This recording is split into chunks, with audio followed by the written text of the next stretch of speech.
வாழ்க வளமுடன். வாழ்க வையகம். அனைவருக்கும் ஆரோக்கியமான காலை வணக்கம். நல்லதே நடக்கும் சமூக நல அறக்கட்டளை முன்னெடுக்கக்கூடிய மருந்தில்லாத மருத்துவ வாழ்வியல் பயிற்சி முறைகள். இதில் நாம் உடல் ஆரோக்கியம் சார்ந்த, மனப்புரிதல் சார்ந்த பல்வேறு தகவல்களை பகிர்ந்து வருகிறோம். தற்போதைய நலவுரை செரிமானம். செரிமானம் குறித்து நாம் பார்த்து வருகிறோம். செரிமானம் என்பது நாம் உண்ணக்கூடிய உணவு வயிறால் செரிக்கப்பட்டு அது கழிவுகளாக வெளியேறுவதைத்தான் நாம் செரிமானம் என்று நினைத்து வந்தோம். ஆனால் அதைவிட கூடுதலான பல்வேறு விதமான செரிமானங்கள் உடலுக்குள்ளேயே நடந்து வருகிறது. அதில் சிலவற்றை காற்று செரிமானம், வார்த்தை செரிமானம், காட்சி செரிமானம் என்பதை பற்றி பார்த்தோம். நீர் எவ்வாறு செரிக்கப்படுகிறது என்பதை நேற்றைய பதிவில் பார்த்தோம். அருந்தக்கூடிய நீர் உடலின் தேவைக்கு ஏற்றார் போல உடலின் தேவையை உணர்ந்து உடல் தாகம் என்ற ஒரு உணர்வை வெளிப்படுத்தும் போது உதடுகள் நனைந்து நாம் அருந்தக்கூடிய நீர் அது முழு செரிமானத்தை நமக்கு தருகிறது. நீரின் செரிமானம் என்பது நீரில் இருக்கக்கூடிய ஆற்றல், சக்தி, அதை நம் உடல் முழுமையாக கிரகித்துக் கொள்ள வேண்டும், ஏற்றுக்கொள்ள வேண்டும். இதைத்தான் நீரின் செரிமானம் என்று பார்க்கிறோம். இன்று இருக்கக்கூடிய நவீன மருத்துவம், நவீன விஞ்ஞானம் நீரில் சக்தி இருக்கிறதா, ஆற்றல் இருக்கிறதா என்று பரிசோதித்து பார்த்து ஒரு அறிக்கையை வெளியிட்டுள்ளது. நீர் என்பது எந்த ஆற்றலும் இல்லாத, எந்த சத்துக்களும் இல்லாத ஒரு திரவம். தண்ணீரில் 0 கலோரி உள்ளது, தண்ணீரில் எந்த சத்துக்களும் கிடையாது என்ற அறிக்கையை வெளியிட்டுள்ளது. இவர்கள் சத்துக்களை, ஆற்றலை கலோரிகளில் அளவிடக்கூடிய தன்மையில் வந்துவிட்டார்கள். தண்ணீரில் கலோரி இல்லை என்பதால் நீரில் சத்துக்கள் இல்லை என்று நவீன விஞ்ஞானம் சொல்லுகிறது. தண்ணீரில் சத்துக்கள் இருக்கிறதா இல்லையா என்பதை நாம் நமது மெய்ஞானத்தை வைத்து நாம் புரிந்து கொள்ள முடியும். தண்ணீர் பருகும்போது அதில் ஏதேனும் சத்துக்கள் இருக்கிறதா, அந்த சத்து, அந்த சக்தி உடலுக்குள் இணையும் போது, உடல் அதை ஏற்றுக்கொள்ளும் போது உடலில் ஏதேனும் மாற்றங்கள் நிகழ்கிறதா என்று பார்த்தோமேயானால், ஒரு 3 தினங்களுக்கு எந்த ஒரு உணவையும் உண்ணாமல் இருக்கக்கூடிய ஒரு நபருக்கு, நீர் கூட அருந்தாமல், உணவு எதுவும் உண்ணாமல் வெறும் சுவாசத்தை மட்டுமே பயன்படுத்தி வாழக்கூடிய ஒரு மனிதருக்கு காதுகள் பஞ்சடைந்து போகும், உடலில் ஆற்றல் குறைவாக இருக்கும். அந்த ஒரு நபருக்கு ஒரு ஒரு டம்ளர் அளவிற்கு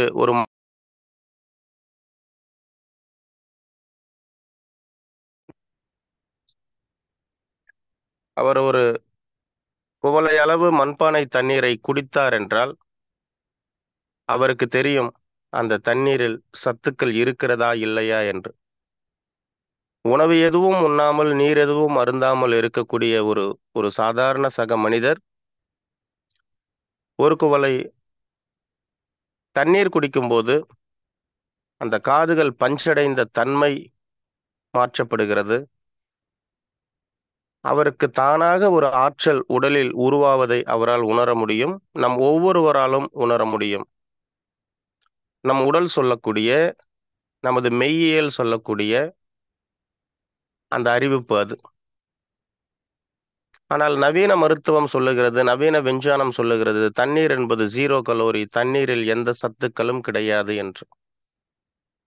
சத்துக்காக தான் நாம் உணவு உண்ண வேண்டும் என்ற ஒரு அடிப்படையில் நாம் உண்ணக்கூடிய உணவுகளை கலோரிகளில் மதிப்பிடுகிறது. இது நவீன விஞ்ஞானம், நவீன அறிவியல். ஆனால் மெய்யியல், இயற்கை என்ன சொல்லுகிறது என்றால், உடலின் தேவைக்கு உணவு உண்ண வேண்டும். நாம் உண்ணக்கூடிய உணவை உடல் செரித்து அதை ஆற்றலாக எடுத்துக்கொண்டால் அது சத்தாக மாறும், சக்தியாக மாறும். அருந்தக்கூடிய நீரில் ஆற்றல் இருக்கிறதா என்றால் உடல் சொல்கிறது ஆற்றல் இருக்கிறது என்று, நவீன விஞ்ஞானம் சொல்லுகிறது ஆற்றல் இல்லை என்று. நாம் எதை நம்பப் போகிறோம் என்ற கேள்வியில் நமது வாழ்க்கை பயணம் தொடரட்டும்.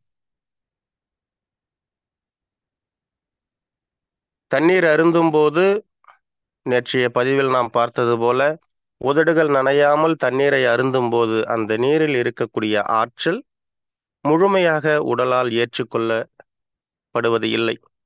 உடலால் முழுமையாக ஏற்றுக்கொள்ளப்படாத எது ஒன்றும் உடலால் செரிக்கப்படுவதும் இல்லை. எப்படி ஒரு தகவலை மனம் ஏற்றுக்கொள்ளவில்லை என்றால் அது செரிக்கப்படவில்லையோ, அதுபோல ஒரு உணவையோ நீரையோ உடல் ஏற்றுக்கொள்ளவில்லை என்றால் அது செரிமானம் என்பது அங்கு நடக்காது, இருக்காது.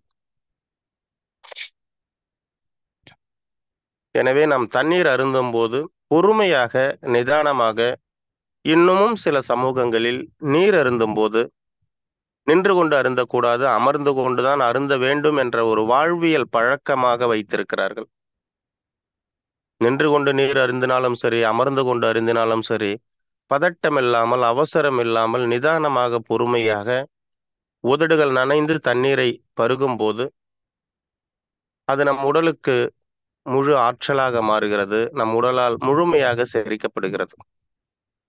தண்ணீர் அருந்துவதில் அளவு எதுவும் தேவையில்லை. தேவைக்கு ஏற்றார் போல தண்ணீர் அருந்திக் கொண்டால் போதுமானது. எந்த தண்ணீரை அருந்தலாம்? சாதாரண நிலையில் இருக்கக்கூடிய தண்ணீரை அருந்தலாம். தண்ணீரில் கிருமிகள் இருக்கிறது என்று தண்ணீரை கொதிக்க வைத்து, ஆற வைத்து, வடிகட்டி அருந்த வேண்டிய ஒரு தேவை மனிதனுக்கு இல்லை. மனிதனை தவிர வேற எந்த உயிரினமும் அதுபோல குடிப்பதும் இல்லை. மனிதன் மட்டும்தான் இது நல்ல தண்ணீர், இது ஆரோக்கியமான தண்ணீர், இதில் இந்த சத்துக்கள் இருக்கிறது, இதில் இந்த கலவைகள் இருக்கிறது என்று வேறுபாடு பார்த்து தண்ணீரை ஒதுக்கக்கூடிய ஒரு நிலையில் இருக்கிறோம். தண்ணீரில் கழிவுகள் இருக்கிறது என்று தண்ணீரை ஒதுக்கக்கூடிய நாம், நமது உடலில் எவ்வளவு கழிவுகள் தேங்கி இருக்கிறது, அது எத்தனை ஆண்டுகளாக இருக்கிறது என்பதை நாம் சிந்தித்து பார்ப்பது கிடையாது. இன்று தண்ணீர் என்பது வியாபாரமயமாக்கப்பட்டது. தண்ணீரில் உயிராற்றல் இருக்க வேண்டும், உயிர் சக்தி இருக்க வேண்டும், அது காற்றோடு தொடர்பு இருக்க வேண்டும். தண்ணீர் என்பது மண்ணோடு தொடர்பு இருக்க வேண்டும். இந்த இரு தன்மையிலும் தண்ணீர் இருக்கும், இருந்து கொண்டே இருக்க வேண்டும். இந்த இரு தன்மையோடு தொடர்பு இருக்கக்கூடிய தண்ணீர் தான் நாம் அருந்துவதற்கு உகந்த தண்ணீர். இன்று வியாபாரத்திற்காக உருவாக்கப்பட்டு இருக்கக்கூடிய தண்ணீர் காற்றோடு தொடர்பற்றது. அந்த பாட்டில்களில் அடைத்து விற்கக்கூடிய அந்த தண்ணீர் ஓராண்டு காலம் நாம் அப்படியே வைத்திருந்தால் கூட அதில் எந்த ஒரு உயிராற்றலும் வெளிப்படாது. அந்த பாட்டில மூடி போட்டு இறுக்கமாக மூடி வைத்திருக்கும் போது ஒரே ஒரு நாள், ஓராண்டுகள் அந்த பாட்டில எதுவுமே திறக்காம அப்படியே வச்சிருந்துட்டு பார்த்தோம்னாக்கா அதுல எந்த புழு, பூச்சி, வண்டு, பாசி எது ஒண்ணுமே இருக்காது. ஒரே ஒரு நாள், ஒரே ஒரு நிமிடம் அந்த மேல் இருக்கக்கூடிய அந்த மூடியை திறந்து ஒரு நிமிடம் காத்திருந்து மீண்டும் அந்த மூடியை நாம் இறுக்கமாக மூடிவிட்டு ஒரு மாதம் வைத்திருந்து பார்ப்போமே, அந்த நீரில் புழு பூச்சிகள் வர துவங்கும். அந்த நீர் பாசி பிடிக்க துவங்கும். பாசி என்பது ஒரு உயிரினம் தானே, புழு பூச்சி என்பது ஒரு உயிரினம் தானே. ஒரு நிமிடம் அந்த பாட்டிலை திறக்கும் போது என்ன நடக்கிறது என்றால், இந்த காற்று அந்த தண்ணீருக்குள் செல்கிறது. தண்ணீரோடு காற்று வினைபுரிந்து அங்கு ஒரு உயிராற்றலை நமக்கு ஏற்படுத்தி தருகிறது. அந்த பாட்டில் மூடியை ஒரு நிமிடம் நாம் திறந்து வைக்கும் போது புறத்தில் இருக்கக்கூடிய இந்த வெப்பம் அந்த நீரோடு தொடர்பு படுத்தப்படுகிறது. இந்த வெப்பமும் காற்றும் கலந்த அந்த நீர் மீண்டும் அடைத்து வைக்கும்போது அதில் உயிரணுக்கள் உற்பத்தியாகிறது, உயிர் உற்பத்தியாகிறது. இது நமக்கு என்ன சொல்லுது என்று பார்த்தால், ஒரு உயிர் உற்பத்தி ஆகக்கூடிய ஒரு நீரில் உயிர் உற்பத்தி ஆவதற்கான எந்த சூழலும் இல்லாத அளவிற்கு அந்த தண்ணீரை பாட்டிலில் அடைத்து மேலே மூடியிட்டு இறுக்கமாக மூடி உயிர் உற்பத்தி ஆகக்கூடிய கலவைகளோடு தொடர்பு இல்லாமல் தனிமைப்படுத்தப்பட்டு விற்பனை செய்யப்படுகிறது. நான் சொல்றது தங்களுக்கு எந்த அளவுக்கு உள்வாங்க முடியுதுன்னு தெரியல. கடையில விற்கக்கூடிய தண்ணீர் பாட்டில், ஒரே ஒரு பாட்டில் வாங்கி 1 வருஷத்துக்கு அதை பயன்படுத்தாம மூடிய திறக்காம நம்ம வச்சோம் அப்படின்னா, அது அப்படியே இருக்கும். ஃப்ரெஷ்ஷா இருக்கும் அந்த தண்ணி. அதுல அதுல ஒரு ஒரு ஒரு பூச்சி வராது, ஒரு புழு உருவாகாது, ஒரு பாசி உருவாகாது, எது ஒண்ணும் ஆகாது. ஒரே ஒரு முறை அந்த பாட்டில மூடிய திறந்து மறுபடியும் ஒரு 1 நிமிடம் பொறுத்து மூடிய இறுக்கமா மூடிட்டு வச்சோம்னா, ஒரு 10, 15 நாட்கள்ல அதுல பாசி பிடிக்க ஆரம்பிக்கும். அதன் பிறகு அந்த தண்ணீரில் புழு பூச்சிகள் வர ஆரம்பிக்கும். இது இது நமக்கு எத உணர்த்துது அப்படின்னா, இந்த காற்றும், வெப்பமும் அந்த நீரோடு பட்டதினால் அங்கு உயிரணுக்கள் உற்பத்தி ஆகிறது. இப்போ 1 வருஷமா நம்ம அப்படியே வச்சிருந்தோம். அங்க உயிரணுக்கள் உற்பத்தி ஆகல அப்படின்னா, அந்த பாட்டிலில் இருக்கக்கூடிய தண்ணீர் நாம் பயன்படுத்தும்போது, அதில் எந்த ஒரு உயிரணுக்களும் உற்பத்தி ஆகாத ஒரு தன்மை தான் அங்கு இருக்கும். நீரில் உயிராற்றல் இருக்கிறது. நீரின்றி அமையாது உலகு. இந்த இந்த உலகத்தில் இருக்கக்கூடிய அத்தனை உயிரினங்களுக்கும் தேவையான அடிப்படை ஆற்றல் எதுவென்றால் அது நீராற்றல். நீர் இல்லாமல் எது ஒண்ணுமே வாழ முடியாது. அப்போ அந்த நீரிலே எதுவுமே வாழ முடியாத அளவிற்கு இவர்கள் ரசாயன க பொருட்களை, வேதிப்பொருட்களை கலந்து அதை தண்ணீர் என்று கொடுக்கிறார்கள். நாமும் அதுதான் உயர்ந்த தண்ணீர், தரமான தண்ணீர் என்று விலை கொடுத்து வாங்கி பயன்படுத்துகிறோம். அந்த தண்ணீரை குடிக்கும்போது எந்த ஒரு ஆற்றலும் அங்கு நமக்கு கிடைக்கப் போவது கிடையாது. எந்த ஆற்றலும் கிடைக்கப் போவது கிடையாது. அந்த தண்ணீரை முதலில் உடல் ஏற்றுக்கொள்ளப் போவதும் கிடையாது. இந்த உடல் என்பது உலகத்திலேயே மாபெரும் மன்னிக்கும் தன்மை கொண்ட காரணத்தினால், நாம் எதை கொடுத்தாலும் இந்த உடல் உள்வாங்கி, அதில் ஆற்றல் இருந்தால் ஆற்றலை எடுத்துக்கொண்டு, தேவையில்லை என்றால் அதை உடனே வெளியேற்றக்கூடிய ஒரு செயலை செய்து வருவதால், இந்த உடல் பற்றிய மகிமை நமக்கு தெரியாமல் இருக்கிறது. பெட்ரோல் போட்டாதான் இந்த வாகனம் இயங்கும் என்ற நிலையில் இருக்கக்கூடிய ஒரு வாகனத்திற்கு மண்ணெண்ணெய் ஊற்றிக் கொண்டு இருந்தால் அந்த வாகனம் பழுதில்லாமல் இயங்குமா? அதற்கான ஆற்றலை தரக்கூடிய பெட்ரோலைத்தான் அந்த வாகனத்திற்கு தரணும். அதுபோலத்தான் தாகம் எடுக்கிறது, தண்ணீர் குடிக்க வேண்டும் என்றால் தண்ணீரை குடிக்க வேண்டும். தண்ணீர் மாதிரி இருக்கிற ஒன்றை குடிக்கக்கூடாது. இது சில இடங்களில் பொது இடங்களுக்கு போறோம், தண்ணீர் கொண்டு போகல என்ற பட்சத்தில் வாங்கி எப்போதாவது ஒரு முறை பயன்படுத்திக் கொள்கிறோம், சிக்கல் இல்லை. ஆனால் எப்போதும் பயன்படுத்தக்கூடிய ஒரு முறை இருக்கிறது என்று வீட்டில் பயன்படுத்தக்கூடிய நீர் ஆரோ வாட்டர். உயிராற்றல் இல்லாத, எந்த சத்துப் பொருட்களும் இல்லாத ஒரு செக்கை திரவம். அதைத்தான் பயன்படுத்துகிறோம். வீட்டிற்கும் அந்த ஆரோ வாட்டர் தான் வந்து கொண்டிருக்கிறது. அலுவலகத்திற்கும் அந்த ஆரோ வாட்டர் தான் வருகிறது. வெளியில் பயணத்தில் நாம் ஈடுபடும் போதும் அந்த ஆரோ வாட்டர் தான் இருக்கிறது. இப்படி சத்துக்களே இல்லாத ஒரு சக்கை திரவத்தை தண்ணீர் என்று நாம் அறிந்து கொண்டு வரும்போது, அந்த உடலில் ஆரோக்கியம் என்பதை எப்படி பார்க்க முடியும்? எனக்கு எந்த கெட்ட பழக்கமுமே கிடையாதுங்க. நான் ரொம்ப நல்லவங்க. எனக்கு எப்படிங்க நோய் வந்துச்சு அப்படின்னா, ரசாயன வேதியியல் பொருட்கள் கலக்கப்பட்ட தண்ணீரை தொடர்ந்து குடித்துக் கொண்டே வந்தால் உடலில் அமிர்தமா கிடைக்கும்? ஆரோக்கியம் எப்படி தழைக்கும்? அவ்வளவு மோசமான ஒரு திரவம். அதைத்தான் அனுமதி கொடுத்து விற்பனைக்கு கொண்டு வந்துள்ளது அரசு.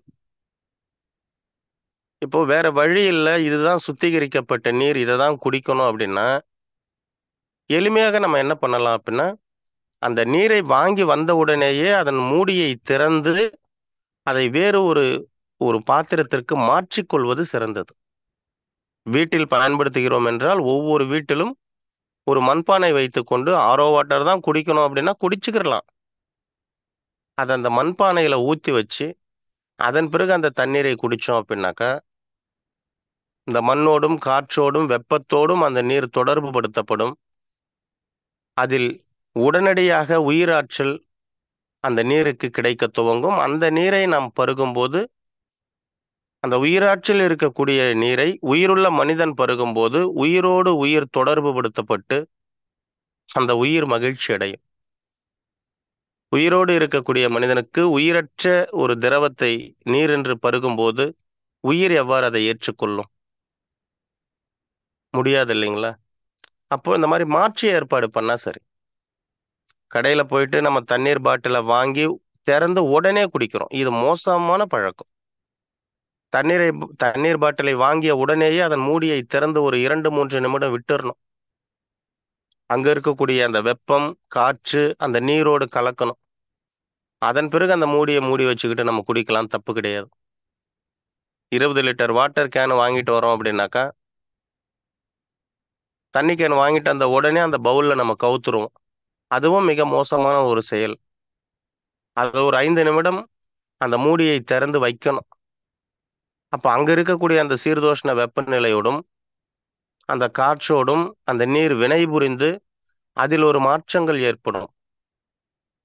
அதன் பிறகு அத பவுல்ல கவுத்து, அது சொம்புல புடிச்சு குடிக்கிறதோ, கேன்ல புடிச்சு குடிக்கிறதோ, இந்த மாரி இருந்தோம்னா, இதுதான் சாதாரணமாக இருக்கக்கூடிய ஒரு திரவத்திற்கு உயிராற்றலை கடத்தப்பட்டு, பிறகு அந்த திரவத்தை நீர் என்று நாம் அருந்துவது.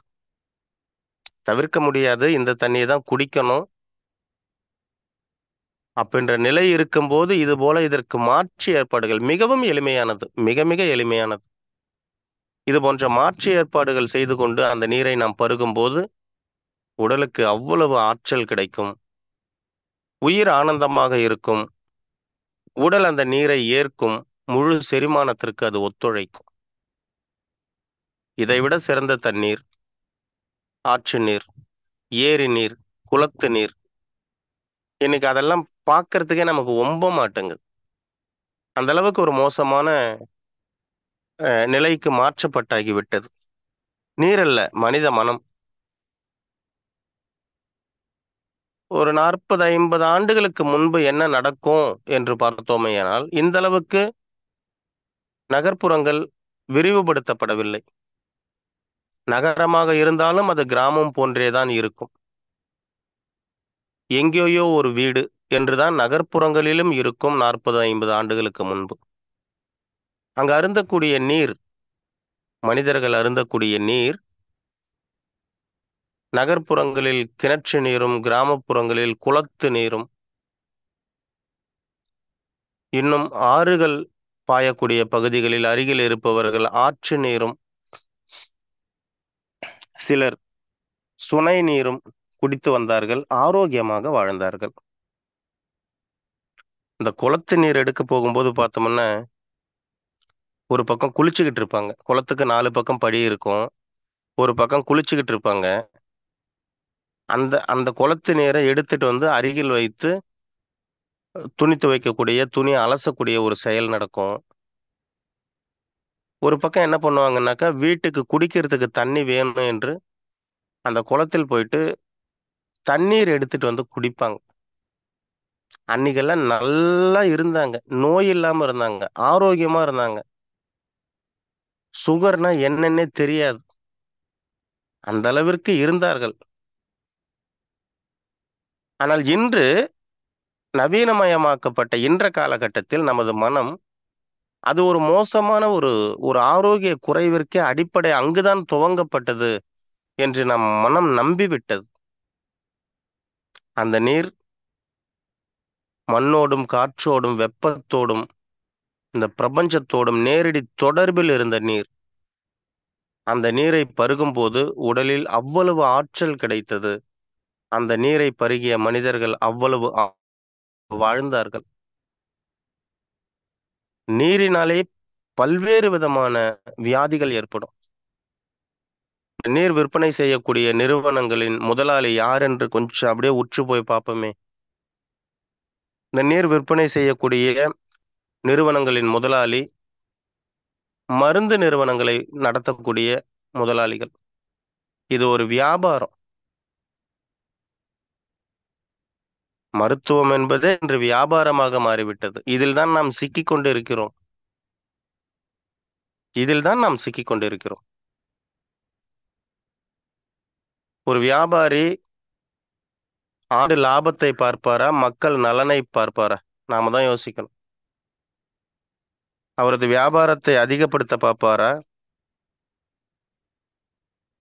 அவரது வியாபாரத்திற்கு அதிகமான வாடிக்கையாளர்களை கொண்டு வருவதற்கு அவர் முயற்சி செய்வாரா, அல்லது அந்த நாட்டில் வாழக்கூடிய மக்கள் அனைவரும் ஆரோக்கியமாக வாழ வேண்டும் என்று நினைப்பாரா? ஒரு வியாபாரி என்றால் அவர் முதலீடு செய்திருப்பார். அந்த முதலீட்டினை அவர் திரும்ப எடுக்க வேண்டும். அதற்கேற்ற லாபத்தினை திரும்ப எடுக்க வேண்டும். அவரது நிறுவனத்தை பல்வேறு மாவட்டங்களில், மாநிலங்களில் பரப்ப வேண்டும். அவரது பெயர் ஓங்க வேண்டும். பெருவாரியான பொருளாதாரத்தை ஈற்ற வேண்டும். இதற்கு யார் வேண்டும்? நோயாளிகள் வேண்டும். எல்லோரும் ஆரோக்கியமாக இருக்கிறார்கள். இவர்களை எல்லாம் எப்படி நோயாளிகளாக மாற்றுவது? அதற்கான திட்டமிடல் செய்யப்படுகிறது. உண்ணக்கூடிய உணவில் உடல் ஆரோக்கியத்தை சிதைக்கக்கூடிய, நோயை உற்பத்தி செய்யக்கூடிய வேதியியல் ரசாயனங்களை நாம் கலந்து கொடுத்து விட்டோமேயானால், அதை தொடர்ந்து அவர்கள் உண்டு வரும்போது அவர்கள் உடலில் ஆரோக்கிய குறைபாடுகள் ஏற்படும். ஆரோக்கிய குறைபாடுகள் ஏற்பட்டால் ஆரோக்கியத்தை மீட்டெடுப்பதற்காக மருத்துவர்களிடம் அணுகுவார்கள். மருத்துவர்கள் நாம் தயாரிக்கக்கூடிய மருந்துகளை பரிந்துரை செய்வார்கள். அப்போது நமது வியாபாரம் வெற்றி அடையும் என்ற நோக்கத்தில் மனிதர்களை நோயாளிகளாக மாற்றக்கூடிய பல்வேறு விதமான யுக்திகளை கையாண்டு வருகிறார்கள். அதில் மிக மோசமான மனநிலையில் வியாபாரத்தை இன்னும் அதிகப்படுத்த வேண்டும், வேகப்படுத்த வேண்டும் என்று மிக மோசமான பாதிப்புகளை தரக்கூடிய ரசாயன வேதியியல் பொருட்களை பல்வேறு விதமான உணவுப் பொருட்களில் கலந்து விட்டார்கள். அத்தியாவசிய உணவுகளில் கலந்தாகிவிட்டது. அதை தவிர்க்கவே முடியாது. அதைத்தான் நாம் உண்டு வாழ வேண்டும். எந்தெந்த உணவுப் பொருட்கள் அங்க கலந்திருக்கு என்று ஒரு கேள்வி வந்தால், அந்த உணவுப் பொருளெல்லாம் நான் தவிர்த்துறேங்க இன்னையிலிருந்து. இவ்வளவு நாள் நான் தெரியாம பயன்படுத்திட்டேன். இன்னையிலிருந்து நான் தவிர்த்துறேன் என்று நாம் ஒரு முடிவெடுத்து, எந்தெந்த உணவுப் பொருட்களில் மிக மோசமான உடல் தொந்தரவுகளை ஏற்படுத்தக்கூடிய ரசாயன வேதிப்பொருட்கள் கலக்கப்பட்டிருக்கிறது என்று பட்டியல் எடுத்து பார்த்து, மிக மோசமான ரசாயன வேதிப்பொருட்கள் கலந்திருக்கக்கூடிய உணவுகள் எல்லாம் நாம் தவிர்த்து வந்தோம் என்றால், எதையுமே நம்மளால சாப்பிட முடியாது. காரணம், எல்லாத்துலயும் கலந்துட்டாங்க. எல்லாத்துலயும் கலந்துட்டாங்க. சாதாரண மஞ்சள் பொடியிலிருந்து, கறிவேப்பிலை கொத்தமல்லியிலிருந்து, அரிசி வரைக்கும் அத்தனையிலுமே கலந்துட்டாங்க. இதை தவிர்க்கவே முடியாது. இதைத்தான் நாம் உண்டு வாழ வேண்டும். இதை உண்ணும் போதும் உடலில் நோய் ஏற்படாத அளவிற்கு ஆரோக்கியமாக வாழக்கூடிய நுணுக்கங்களை, தகவல்களை, புரிதல்களை நாம் தெரிந்து கொண்டோமேயானால், இந்த உணவுப் பொருட்களில் கலந்திருக்கக்கூடிய ரசாயன கலப்பிடங்களை பார்த்து நாம் பயம் கொள்ள வேண்டிய, அச்சம் கொள்ள வேண்டிய தேவை நமக்கு ஏற்படாது. எப்போதும் நம்மை பாதுகாக்கக்கூடிய, எப்போதும் நமக்கு மருத்துவத்தை செய்து கொண்டு இருக்கக்கூடிய, செய்யலாமான்னு கேட்கறது இல்ல, செய்து கொண்டு இருக்கக்கூடிய, எப்போதும் நம் மீது நலன் கருதி அக்கறையோடு இருக்கக்கூடிய நமது உடல் என்ற மருத்துவர். அவர் என்ன சொல்றாரு அப்படிங்கிறத நம்ம கேட்டோம் அப்படின்னா போதும். இப்போது நமக்கு வாழ கிடைத்திருக்கக்கூடிய இந்த வாழ்க்கை ஆனந்தமான, ஆரோக்கியமான, சுகமான, சுபிக்ஷமான வாழ்க்கையாக அமையும். உடல் என்ற மருத்துவர் என்ன சொல்லுகிறார் என்பதை கேட்க தவறிவிட்டு, அருகில் இருக்கக்கூடிய ஆங்கில மருத்துவர் என்ன சொல்கிறார் என்று கேட்க துவங்கிவிட்டால் உடலில் இருக்கக்கூடிய ஆரோக்கியத்தை மேம்படுத்துவது சிரமம். இதுதான் இயற்கை யதார்த்தம். எனவே நம் உடலின் உணர்வுகளை நாம் புரிந்து கொண்டு உடல் என்ன சொல்கிறது என்பதை உள்வாங்கி அதன் அடிப்படையில் நாம் வாழத் துவங்கினோமேயானால் நமக்கு கிடைத்த வாழ்க்கையை மகிழ்ச்சியாக நாம் வாழ்ந்து கழிப்போம் என்று கூறி இந்த இயற்கை சார்ந்த ஆரோக்கியம் சார்ந்த தகவல்களை தங்களோடு பகிர்ந்து கொள்வதற்கு எனக்கு ஒரு வாய்ப்பினை வழங்கி கொண்டிருக்கக்கூடிய இந்த இயற்கைக்கும் பிரபஞ்சத்திற்கும் நல்லதே நடக்கும் சமூக நல அறக்கட்டளைக்கும் பிபிஏ ஸ்பீடுகாஸ்ட் நிர்வாகத்திற்கும் தங்கள் அனைவருக்கும் எனது நன்றியை கூறிக்கொள்கிறேன். நண்பர்களே, இந்த காற்று மற்றும் நீர் செரிமானம் குறித்து தங்களுக்கு ஏதேனும் சந்தேகங்கள் இருக்கிறது என்றால் தங்களது சந்தேகங்களை தெளிவுபடுத்திக் கொள்ளலாம். நன்றி. ஏஎஸ்பி ஜோசப் மெரின் சார், உங்களுக்கு வந்துட்டு அன்மியூட் கொடுத்துருக்குங்க, நீங்க பேசலாம். ஐயா, காலை வணக்கம். பிபி இளைஞர்கள் அனைத்து நண்பர்களுக்கும் ஜோசப் மெரின். நல்ல பதிவு. என்ன காரணம்னா, நாங்களும் ஆர்வ வாட்டர் தான் குடிச்சுட்டு இருக்கோம், வேற வழியே இல்லை. அப்படி ஒரு சூழ்நிலைக்கு தள்ளப்பட்டுட்டோம். ஆனா இருந்தாலும் இப்ப நியூ ட்ரெண்ட் வந்து பிஹெச் வேல்யூ 7 மேல இருக்கணும் அப்படின்னு சொல்றாங்களே, அது உண்மையான ஒரு செய்தியா? ஏன்னா டிடிஎஸ் வந்து நான் ஆர்ஓ பிளான் வச்சிருந்தேன், அதாவது சர்வீஸ் பண்ணிட்டு இருந்தேன். இப்ப அதை ஸ்டாப் பண்ணிட்டேன் இடையில, ஏன்னா ஆர்ஓ ப்ராப்ளமா இருக்குன்னு. இந்த பிஹெச் வேல்யூ இந்த 7 மேல இருக்கணும் அப்படின்னு ஒரு சிலதான் வந்துகிட்டு இருக்கு, சில யூனிட்லாம். அது வந்து உண்மைதான், அது உண்மைதான். ரத்தத்தில் இருக்கக்கூடிய ஹீமோகுளோபினுக்கும் நீரில் இருக்கக்கூடிய அந்த பொட்டேஷியம் ஆஃப் ஹைட்ரஜன் பிஹெச் இத ஒப்பிட்டு பார்ப்பாங்க. 7 7.4 அதுக்கு மேல போச்சு அப்படின்னாக்கா அல்கலைன், அதற்கு கீழே இருக்கு அப்படின்னாக்கா ஆசிட், அமிலம் கலந்தது என்று சொல்லுவாங்க. இப்போ இந்த 7.4க்கு மேல எந்தெந்த நீர் இருக்கும்? நீங்க அந்த துறையில இருந்ததுனால உங்களுக்கு தெரியும். நான் செக் பண்ணேன், மழை நீரை செக் பண்ணிருக்கேன். மழை நீர் வந்து பிடிச்ச உடனே நமக்கு வந்து அந்த அளவுக்கு பிஹெச் வேல்யூ காட்ட மாட்டுது. கொஞ்சம் நீங்க சொன்ன மாதிரி பிடிச்சி வச்சு கொஞ்ச நாள் கழிச்சுதான் அது மாறுது. அதுக்கப்புறம் நம்ம கிணத்து வாட்டர் வந்து நல்லா இருக்கு. கிணத்து வாட்டர் வந்து கொஞ்சம் இதாதான் காட்டுது. ஆனா ரொம்ப மோசமா காட்டுறது கூல்ட்ரிங்க்ஸ். எந்த கூல்ட்ரிங்க்ஸ்லயும் நம்ம சாப்பிடக்கூடாது, எல்லாம் ஆசிட் தன்மை இருக்கு. அதையும் செக் பண்ணேன், டிடிஎஸ் பிஹெச் வீட்டுல வச்சிருக்கேன் நானு. ஆனா பெஸ்ட் வாட்டர்னு சொல்லும் போது நம்ம கொஞ்சம் கன்ஃபியூஸ் ஆகிட்டோம், வேற ஒன்றும் கிடையாது. நான் சொல்ல டிராப் ஒன்று வச்சிருக்கேன், அதுவும் நம்ம சாப்பிடக்கூடாது, இயற்கையான மெத்தட்ல சாப்பிடுறது, அதையும் கற்று வச்சிருக்கேன். நீங்க சொன்ன மண்பான மெத்தட் ரொம்ப அருமையான மெத்தட். ரொம்ப நன்றிங்கய்யா. நன்றிங்கய்யா, நன்றி.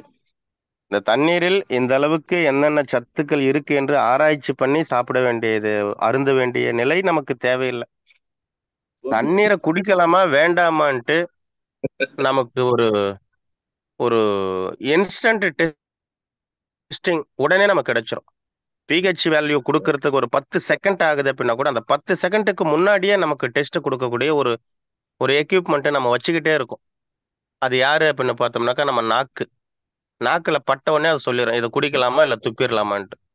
அப்ப நாக்கு என்ன சொல்லுதோ அதை கேட்டா போதும். ஆமா, உடல் ஏற்றுக்கொள்ளக்கூடிய இருந்தால், உடல் ஏற்றுக்கொள்ளக்கூடிய உடலுக்கு தேவையான நீராக இருந்தால் அது ஏற்றுக்கொள்ளும். இல்லை என்றால் அது ஏற்றுக்கொள்ளாது, உடனே அதை நிராகரிக்கும். நாக்கு நிராகரிச்சிச்சு அப்படின்னாக்கா அது உடலுக்குள்ள செலுத்தாது, வெளியே துப்பிடும். அதனால பிஹெச் அளவு பார்த்தெல்லாம் குடிக்கணும் அப்படின்ட்டு தேவையில்லை. இப்போ அந்த அடிப்படையில போனதுனாலதான் பிஹெச் அளவை உருவாக்குனது நவீன அறிவியல். ஆமா, அப்போ அந்த அடிப்படையில நம்ம தேடி தேடி போனதோடைய விளைவுதான் இன்னைக்கு ஆரோக்கிய குறைவோடு எல்லாரும் சுத்தி கொண்டே இருக்காங்க. எல்லாருக்கும் பிஹெச் அதிகமா இருக்கக்கூடிய தண்ணீரை குடிக்கணும் அப்படின்னாக்கா ஒரு அறிவிப்பை கொடுத்துட்டு இவர்கள் கொடுக்கக்கூடிய அந்த கேன் தண்ணீர்ல வந்து ஆரோ வாட்டர்ல பிஹெச் அளவு அதிகமா வரக்கூடிய கெமிக்கல்ஸ் இருக்கு, ஏகப்பட்டது இருக்கு. அதை கொஞ்சம் சேர்த்து விட்டுட்டாங்கன்னாக்கா பிஹெச் அதிகமாக போகுது. நிறத்தை வைத்து தான் அதை முடிவிடுறாங்க. கண்டிப்பா. அதனால உடல் என்ன சொல்லுதோ அதை கேட்டோம்னா போதுங்க ஐயா. நன்றிங்க. ஏன்னா நான் வந்து ஆர்வோ பிளான்ல இருந்தேன். அதாவது நான் வச்சிருந்தேன். எனக்கு கம்பெனி வச்சிருந்ததுனால, இத்தனை மீட்டர் எல்லாம் வச்சிருந்தனால செக் பண்ணுவேன். நானும் ரொம்ப தேடி பார்த்த அளவுக்கு மழைநீர் ரொம்ப நல்ல நீரா தெரிஞ்சுச்சு. உங்களுக்கு எப்படி தெரியும்? நீங்க ஆர்ஓ பிளான்ட் வச்சிருந்ததுனால உங்களுக்கு தெரியும். ஒரு சாதாரண தண்ணிய ஆமா. சுத்திகரிக்கிறதுக்காக அதுல என்னென்ன போடுவீங்க அப்படிங்கிறது உங்களுக்கு தெரியும். கண்டிப்பா, கண்டிப்பா. அதுல கலக்கக்கூடிய அந்த கலவைகள் மனித உடலுக்கு எவ்வளவு தீங்கை ஏற்படுத்தும் அப்படின்னு தெரியும். இப்ப நம்ம செய்யறது இல்ல. இயல்பான நன்றி, நன்றி, நன்றிங்க ஐயா. நன்றி. ஓகே. தேங்க்ஸ்ங்க. இயல்பான மனநிலையில இருந்து நம்ம பயணித்தோம். வாழ்வியல் முறைகளை நம்ம தொடரணும் அப்படின்னாக்கா, நம் உடலும், மனமும், குடும்பமும், சுற்றமும் ஆரோக்கியமாக, மகிழ்ச்சியாக இருக்கும் என்று கூறி, வாய்ப்பளித்த தங்கள் அனைவருக்கும் மீண்டும் ஒரு முறை நன்றி பாராட்டி விடைபெறுகிறேன். நன்றி, வணக்கம். நல்லதே நடக்கும். நன்றி.